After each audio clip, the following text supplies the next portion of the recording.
चलिए आपको सीधे लिए चलते हैं। मुख्यमंत्री डॉक्टर मोहन यादव आज सहकारिता दिवस कार्यक्रम में संबोधन दे रहे हैं, सुनते हैं। मैं बाकी सबको बता रहा हूँ, जैसे कोई पहली बार जाता है तो वो सोचता है कि ये जंगल में फिर इनकी फेंसिंग वेंसिंग रख के अंदर रखते हैं, तो उनका फेंसिंग वेंसिंग नहीं होती है। और खुले रहने के बाद कभी कभी ये भी प्रश्न आता होगा कि ये तो जाने कितने जानवर खा जाते होंगे, खुले है ना।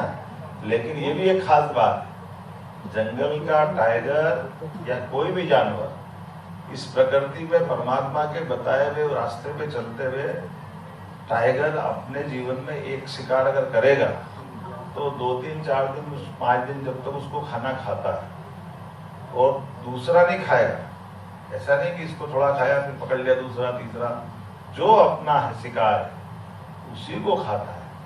और उसी शिकार को खाते हुए वो जब उसका पेट भर जाता तो जो उसकी 2-3 दिन बिना खाए आदत रहती, और जब तक वो अपना शिकार दूसरा नहीं करता तब तक वो दूसरे जानवरों के चक्कर में भी नहीं पड़ता। तो ये जो अपनी स्वाभाविक रूप से प्राकृतिक आवास में रहने की जो आदत है, आप सब भाग्यशाली हो। मध्य प्रदेश में, पूरे देश में सबसे ज्यादा टाइगर भारत में, और भारत में सबसे ज्यादा टाइगर मध्य प्रदेश में। तो हमको से हर एक को जाना भी चाहिए देखने। और ये जो आपने बात कही ना कि जो कि आप अपन शहर से जाते हैं तो टाइगर खुला दिखता है, तो कभी ऐसी आपकी गाड़ी में भी कोई ऊपर सुरक्षा की कोई व्यवस्था नहीं रहती। और जितने फॉरेस्ट गार्ड है उन किसी के पास कोई बंदूक नहीं होती, कुल्हाड़ी भी नहीं होती, डंडा भी नहीं होता, लेकिन आराम से घूमते हैं। और कभी कभी तो टाइगर ऐसा है कि मैं अभी आज से कुछ महीने पहले गया था, तो वो टाइगर लगभग 100-200 फीट दूर था, ऐसे जा रहा था। वो टाइगर को देखकर अपनी गाड़ी वाले ने गाड़ी रोक दी, वो सर बजा रहा है। तो हमने कहा ठीक है। अब सच में जो तुमने बोला वो मेरे को थोड़ा सा अनुभव आया, पूरा तो नहीं आया, लेकिन जाने क्या वो टाइगर ऐसा चलते चलते उधर जाते थे पलटा, और पलटने के बाद वो सीधा अपनी चाल से, मस्तानी चाल से 1 2 3 करते बिल्कुल ये मेरे पास टेबल रखी, इस गाड़ी के यहाँ तक आया और यहाँ आकर के उसने जिप्सी के ऐसे चक्कर लगाया। तो गाड़ी के अंदर मैं, मेरा बेटा, श्रीमती, ड्राइवर, जो वहाँ का अपना फॉरेस्ट का व्यक्ति था और वो ऐसे चक्कर लगा जैसे कोई वो मेरे से पूछने आया कि तुम मेरे से पूछ के आए क्या। हमने कहा भाई तेरा जंगल है, हमको क्या करना है, तुम अपना काम करो, हमारा काम करें। लेकिन बड़ा अच्छा अनुभव है, वो बिना संकोच अपनी वही चाल से धीरे धीरे, ऐसा अनुभव बहुत कम आता है कि आमतौर पे वो कोई सोया रहता है, बैठा रहता है, अपना काम करता रहता है, कोई जाता आता रहता है। लेकिन वहां से चल करके आपके पास आ और चले जाओ, ये अर्थ ये बताता है कि उस जंगल के अंदर अनुशासन भी बना हुआ है, उनका पेट भी भरा हुआ। और ये हमको भी सीखने की बात है कि जंगल के अंदर सारे जानवर ऐसी स्थिति में कब रहते हैं कि किसी पर अटैक नहीं करते, क्योंकि वो प्राकृतिक आवास में उनको सब कुछ उपलब्ध है। हमारा वन विभाग वो सब कुछ कराता है। तो ये कभी कभी हमको ये आदत भी डालना चाहिए, जिसको हमारे यहाँ सरल सूत्र में कहते हैं, जियो और जीने दो। ये भाव देखना हो तो अपने टाइगर अभयारण्य में देख सकते हैं इसी आधार पर। तो ये हमारी बेटियों ने अपने लिए सही कहा कि बेटियां गाड़ी चला रही है और बिना संकोच चला रही है, कोई घटना नहीं होती, क्योंकि वहां कोई ऐसा होना नहीं। इस स्वाभाविक आवास में केवल टाइगर नहीं, वहां सभी प्रकार के हिंसक जानवर, लेकिन सब एक दूसरे के साथ जीने की सबको आदत है, कोई किसी से परेशान नहीं। तो अब सहकारिता में आ जाए, वापस आ जाए। हाँ बताओ बेटा क्या कहना चाह रही, मैं पूछूं कुछ थोड़ा सा तुमसे, तुम क्या कर रही हो? अच्छा आप वकील है क्या? सर अभी बनने वाली हूँ 4 साल बाद। मेरा नाम वैष्णवी लोखंडे है और मैं कैरियर कॉलेज ऑफ लॉ से आई हूँ।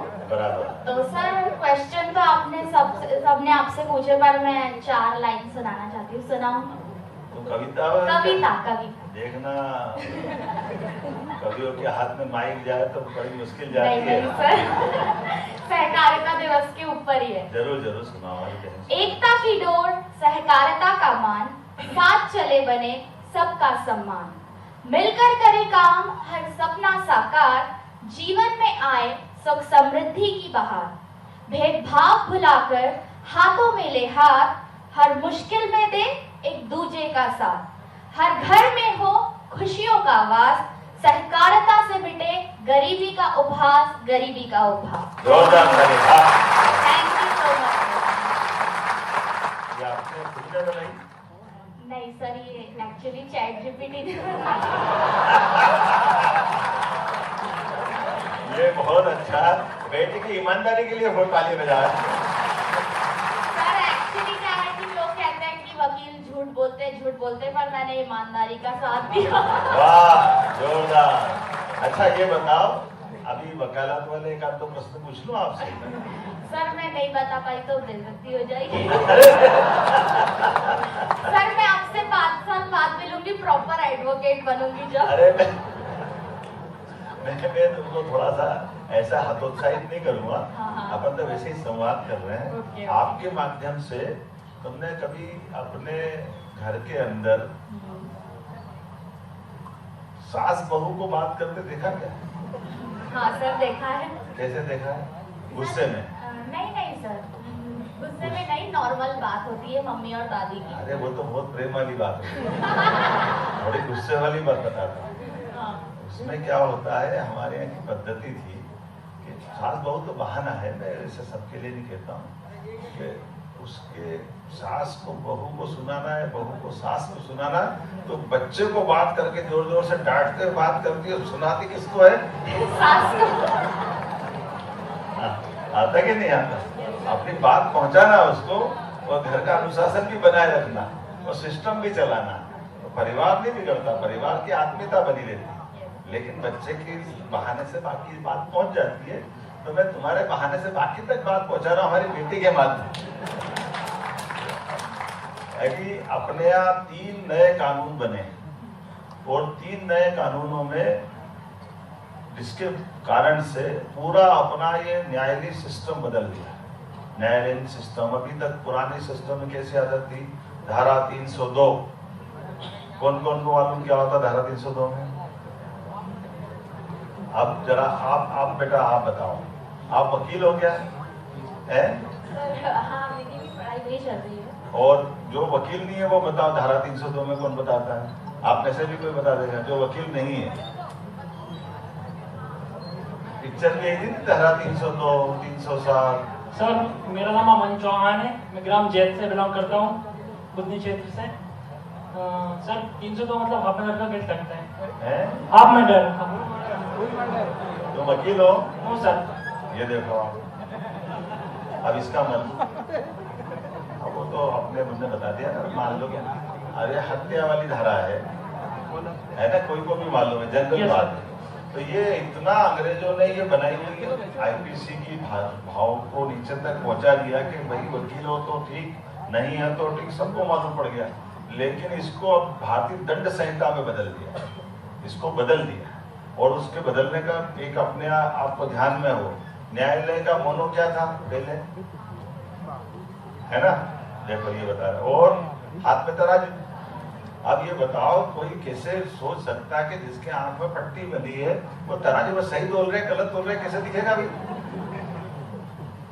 ये सिस्टम में इसका अर्थ क्या हो गया? बुरा मत मानना, ये मूल रूप से भारतीय दर्शन के विरुद्ध था। भारतीय दर्शन क्या है? न्याय करना तो आंख तो खोलना पड़ेगी ना। अब न्यायाधीश के पास जा रहे हैं, लेकिन न्यायाधीश से क्या तुरंत आंख में पट्टी बंधी, ये इसको ये जो बोल रहा, दोनों से जो बोल रहा उसमें से जो ठीक लगे कर दो, तो फिर न्याय थोड़ी होगा, उसकी तो आत्मा मर गई। गलत तो नहीं कह रहा हूं। हमारे यहाँ तो ये जुम्मन मियाँ वाला पंच परमेश्वर की कहानी प्रेमचंद के जमाने से सुनते आए, और अपने यहाँ ऐसे कई अनुभव है।